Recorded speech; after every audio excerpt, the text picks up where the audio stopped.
Well, hello everyone, and welcome back to Old Folks and What We Know YouTube channel here. And today I'm going to be talking about some things that happened to me over the years that you can take an experience of learning from. It's going to be on failure and success, and I've had both of them. Now I'm going to start off with my third job.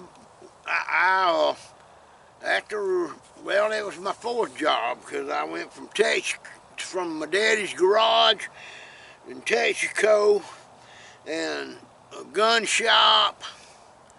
So my fourth job was I opened up a trucking company and bought some semi-trucks and started hauling loads of lumber from the sawmill all out into Georgia, Alabama, and all around the surrounding states. And I drove some, but I had other drivers, and we was working with one small lumber company. And then a new company opened up here, and we started switching out loads for them, and it got to where I finally had to hire some more drivers. So I owned my own company. I was incorporated. I had a CPA that was helping me with all this, but I started out with no money at all, hardly. I went to the bank and borrowed the money to get the trucks, to be honest with you. So anyway, we was doing pretty good with these small companies. There was two of them here in town, and we'd take the loads and come back and get another load. And if it was a short distance load, we'd take 2 loads a day for deliver. But if it was in another state, we'd have to come back and get loaded up, and the driver'd have to catch up on his log books, because we was only allowed to run 8 hours a day back then, and then take 10 off or something like that. But now it's like 10 and 8. I don't know. I'm glad I'm out of it, because the DOT and rules have changed so much. But you have to keep up with this stuff, and that's simple to do if you in the business. However, that was success at first. I had to hire drivers to help. I had my own trucks running. We was making money, and we was buying the fuel and paying for the fuel, paying for the trucks, and wasn't really much money left over for me to take out. But I knew one day it'd come back to me when everything got paid for, because we had $2,000-3,000 payments on them semi-trucks, and using a couple $1,000 worth of fuel on some of the trucks. But anyway, so then all of a sudden, with all of our company going and me advertising and giving out cards and my drivers talking, we got involved in some big corporations. One of them was here in town. It was called International Paper or Nordboard, or it turned into one or the other. But anyway, we got involved with them, and we got involved in a large lumber company that was in the next 2 counties down. Big corporation. They had lumber all over the United States. And we got involved in them, and we started hauling their loads. Boom, boom, boom. And we was doing it quick, and we was still working for the sawmill locally and the local small lumber company. But the other lumber, they was going on out a few states over, like maybe up to North Carolina, South Carolina, or Tennessee, Kentucky, Alabama, and we have hauled some all the way over to Texas. And I've been to Kansas before. But anyway, the thing is, nobody told me. Now, I reckon my CPA didn't know it.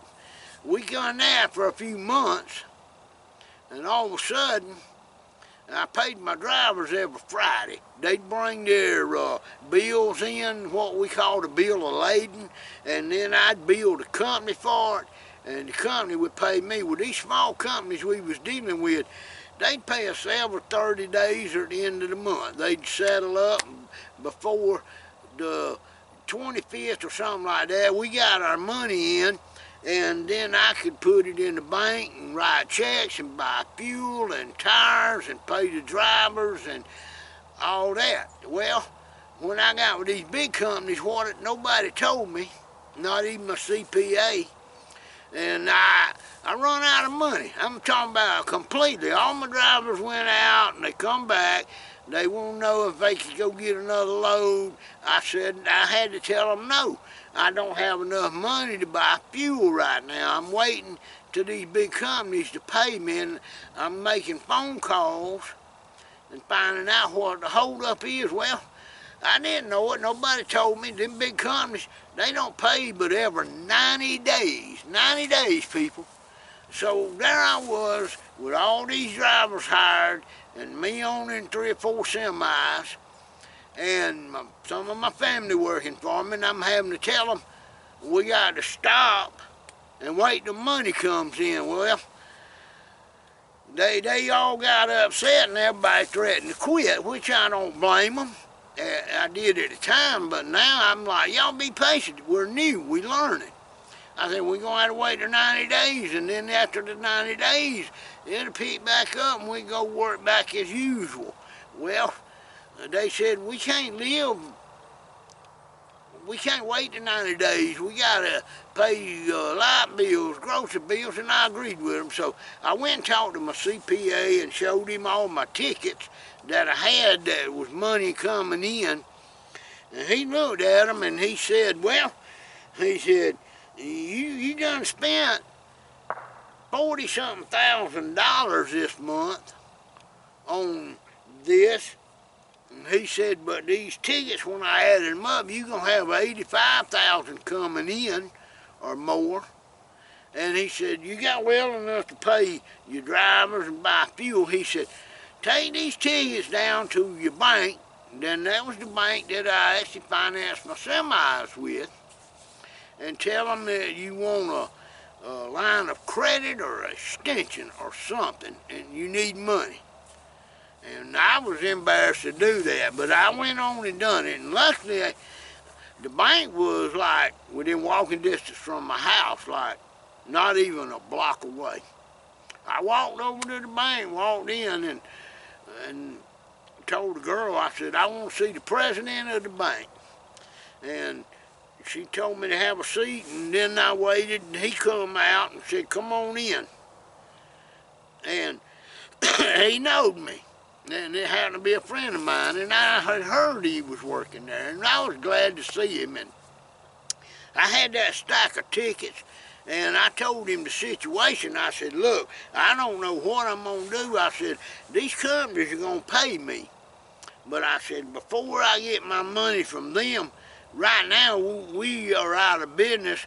I said, but my drivers are threatening to quit, and if they quit, my company is going to have to close because I don't want to wait 90 days to hire new drivers. And he said, you know, you're exactly right. And he said, this happens a lot to people that start new businesses. And he said, nobody tells you about these things. Plus, I was having to pay their Social Security taxes. I had to match a proportion of it every month and put it in the bank. I mean, that's just law, and that's corporate law that people don't really know about corporate. Whenever you get Social Security took out of your check, the company has to match a proportion of it and pay into the government.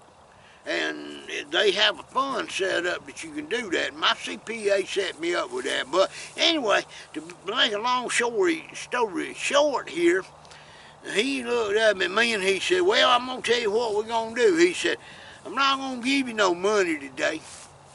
I'm like, well, you know, that busted my bubble. I said, well, if you're not going to give me no money, how am I going to operate? He said, you got your checkbook, right? I said, yes, sir. And he said, your company checks.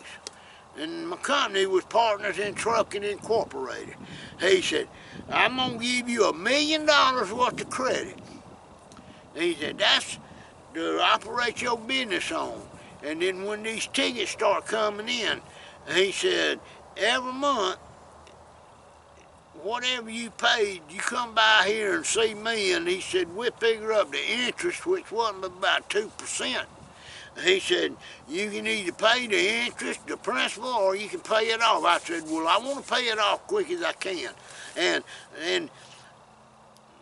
I said, okay. So when I walk out of this bank, I can write checks for $15,000 to get my drivers and fuel and pay them and get them going this week. He said, absolutely.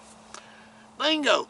I went from failure to success in that one moment in the bank right there. And I called my CPA up and told him the good news. He said, great, we in business. I said, yes, we are. But before that, for 2 days, I didn't tell nobody, and I actually come that close to having a heart attack, worrying about how I failed in that business. And all my drivers was mad at me, and I didn't blame them, because we run out of money. Well, I didn't know it, but at the time, the bank just apparently don't run out of money, and he told me I could have $1 million line of credit right there on the books. I don't know if I ever use that much money. I may have, I may not, but I run that business, and I did that for 25 or 30 years. Very successful. At least, finally, the insurance was killing me. I found a company up in Ohio that took me under their umbrella and let me run a terminal for them in Georgia, because they had trucks down here all the time looking for loads going back north and couldn't find it. Well, I got busy. I went and got on the computer, and I looked up every large company in the whole state of Georgia and Florida. And I worked all night sometime, writing them in a book, writing their phone numbers. And I would call each company, and I would ask, I said, can I speak to your freight manager, your shipping agent, your shipping clerk, or whoever does your shipping for you? And I would get connected to a person, and I would say, look, I got trucks going to Ohio and Indiana and up that way. I said, every day they down here, and I said, we're looking for loads so we can get back with some pay. And I'm going to say 50% of the companies I called said, yes, we do. And yes, we'll be glad to work with you. I had to show them proof of our insurance. We had to make a contract with them and jump through a few legal hoops, but I already had learned all that. Even with these small companies, I had to keep insurance verification on file with them. That was in case one of my drivers got hurt in their plant, or one of my drivers got destroyed their load. They want to make sure their load was paid for. Load of lumber could cost $200,000 or $300,000. And if we wrecked and it caught on fire and burned up or busted up, well, they'd be out. So we had that load. We had load insurance. We had truck insurance, trailer insurance, and all kind of insurance. And we had to buy legal fees. We had to buy DOT certification stickers for each state. Each state you had to be DOT certified in. You had to know how much weight you was hauling. We was only allowed to carry 80,000 pounds. And it couldn't be just a total 80,000 pounds. It had to be divided up amongst how many axles you had on your truck. But I learned all that. But I thought I had failed when the money run out. I didn't know what to do. I waited 2 days procrastinating. I should have went immediately, because my drivers were stuck for 2 days, shut down. They did come home, and I run out of money, even personal money. I took my last dime out of the bank and bought fuel to get them home, because I had to. They didn't buy their own fuel, and the ones that was owner-operators, they didn't have no money to buy fuel. I had to take the fuel money that they spent. They'd turn in a fuel ticket, and when I got paid, I'd deduct their fuel, put it in my account for the company. And we done that on a com check. We'd wire the money back and forth, and that cost me about $2 every wire. But that was just a story that I wanted to share with y'all about success and failure. I've got plenty more that's coming up. So hit the subscribe button and the like button on this channel. Stay tuned for some more life stories from old folks and what we know. I promise you, you'll learn something if you pay attention.